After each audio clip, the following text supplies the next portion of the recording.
Hey, what's up, everybody? This is Charles. I want to welcome you guys to the Dreamerspro the show. And today we got a pretty interesting episode for you guys. And in today's episode, we're going to be covering the Eastern Conference playoff predictions. As I said, we're going to do it. And here you're going to get a full breakdown of the Eastern Conference predictions all the way to the championship round in the East Coast. So that's what we're going to be getting into in today's video. But before we get into that, I want you guys to make sure you go ahead and hit the like button, hit the subscribe button if you haven't already, because remember, we're trying to get to 10,000 subscribers. And also make sure you hit the notification bell to be notified whenever we drop our content. Now, again, these shows, the Dreamerspro Show, is going to be on the podcast, on our Dreamerspro Podcast, which is going to be linked in the description below on Spotify. I know some of you guys want to listen to it on iTunes. We're working on getting it up on iTunes, so that's definitely going to be there.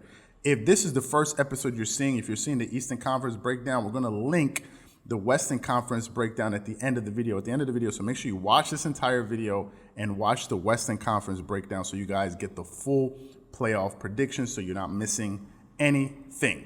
With that being said, let's just get straight into the content. Now, before I give you my breakdown, let's look at the Eastern Conference and how everything sort of panned out as far as the regular season standings. Okay, so let's just get straight into it. In the Eastern Conference, the Milwaukee Bucks finished with the number 1 seed and the number 1 seed overall, the best record overall in the NBA. So they're going to have pretty much home court advantage all throughout the playoffs. So they finished with a 56-17 record.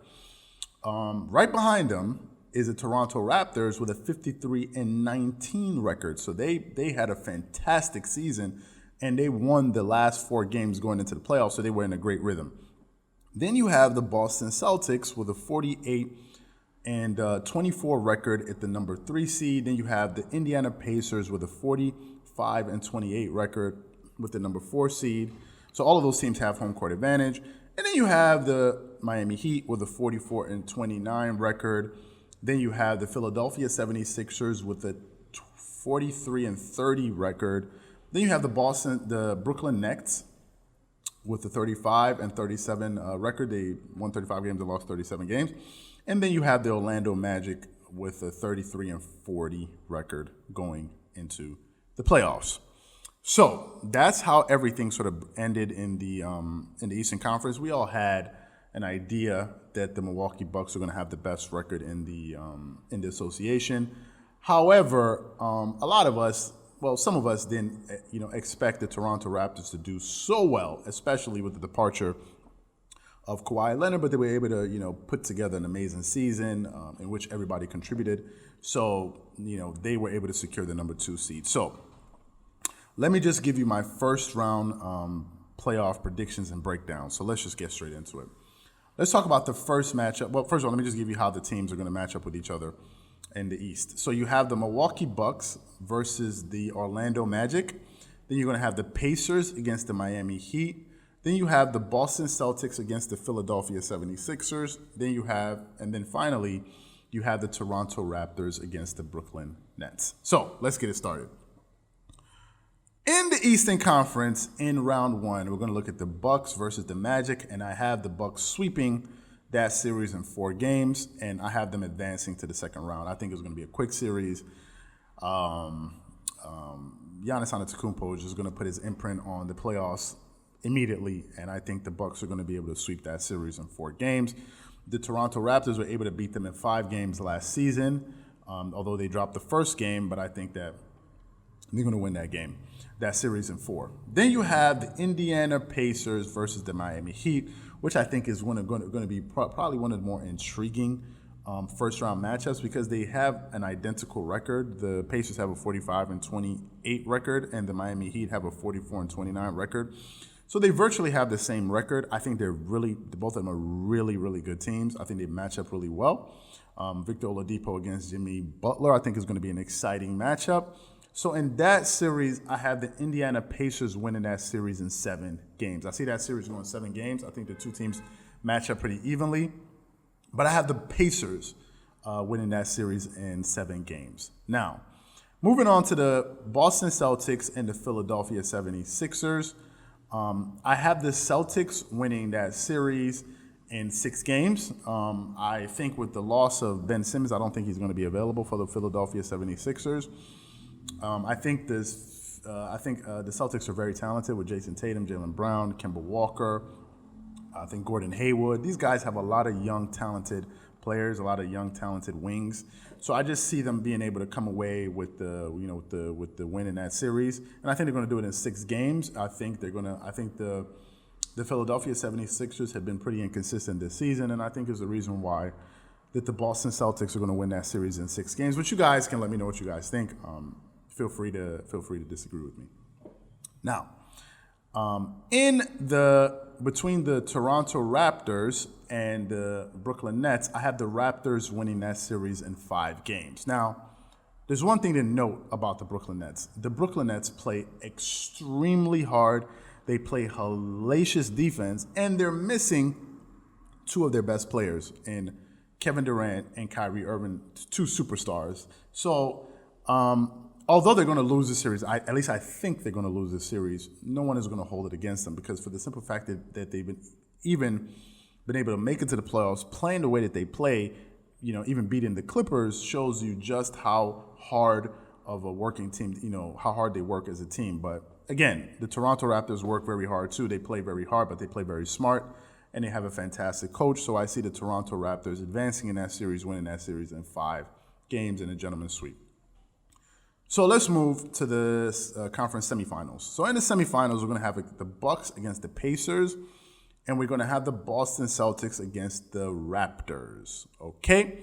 Now, for the Bucks versus the Pacers, I have the Bucks winning that series in 5 games. I think it's matchups again, but I have the Bucks advancing in 5 games. I think they're just going to pretty much steamroll the first 2 rounds. So I have the Bucks advancing in the second round in 5 games. And then with the Boston Celtics and Toronto Raptors series, I think it's going to be a closer series.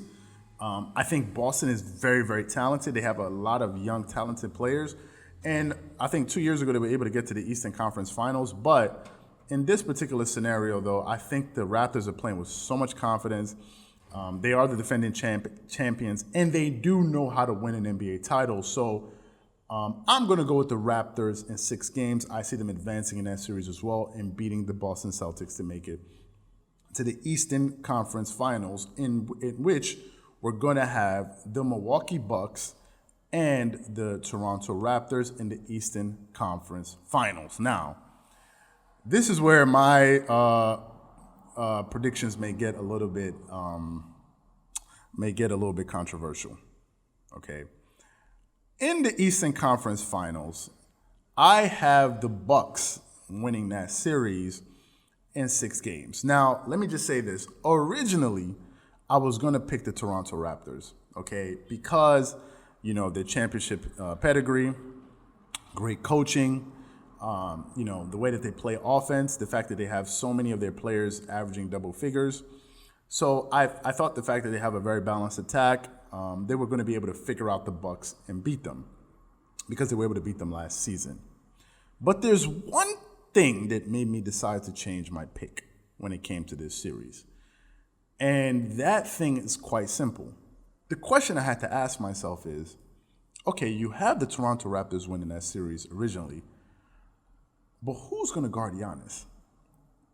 Who is going to guard Giannis Antetokounmpo? He's the only matchup on the floor that no one has an answer for. I think even in the entire Eastern Conference, okay? He's the one nightmare matchup. He's sort of like the Anthony Davis in the Western Conference, right? Where he there's no matchup for him. And in this series, I have to ask myself, who does Toronto have? Who's going to be their primary defender on Giannis Antetokounmpo? Now, some of you may say, listen, we can beat the Milwaukee Bucks playing great team defense. Sure. But you still need a primary defender, because if you're talking about team defense, you're talking about help defense. You're not going to send 2 players to Giannis and double team him, because you don't want to do that, because they have great spacing. They have great 3-point shooters on the Milwaukee Bucks. In the series last season, you had Kawhi as the primary defender, and I think whenever Kawhi was guarding him, Giannis shot like 30-something%. So Then, they were able to play great help defense on Giannis and sort of create a wall, but you had to have somebody picking him up as he was coming downhill, attacking. And in this case, I don't see the person, maybe OG Anunoby, maybe Pascal Siakam, but I think he's going to be barbecue chicken for this dude, man. So because of that, I'm going to give the Bucks the edge in this series. If they had someone that could really bother Giannis and really stay in front of him and match his physicality, then I'd pick the Toronto Raptors. But since I don't see anyone as of yet, I'm going to go with the Milwaukee Bucks winning that series and making it to the Eastern Conference Finals. So making it to the NBA Championship. So that's my Eastern Conference breakdown. I'm sure some of you guys are going to disagree with me or agree with me, but whatever you guys think, please leave your thoughts and comments in the comment section below. Again, if you enjoyed the video, make sure you go ahead and hit the like button, hit the subscribe button, and make sure you hit the notification bell to be notified whenever we drop our content. Remember, we have the Western Conference playoff predictions. We're going to have links somewhere in the video here, so make sure you guys go ahead and check that out so you get the full playoff prediction breakdown. Once again, this is Charles here from Dreamerspro, wishing you guys a fantastic day. Peace.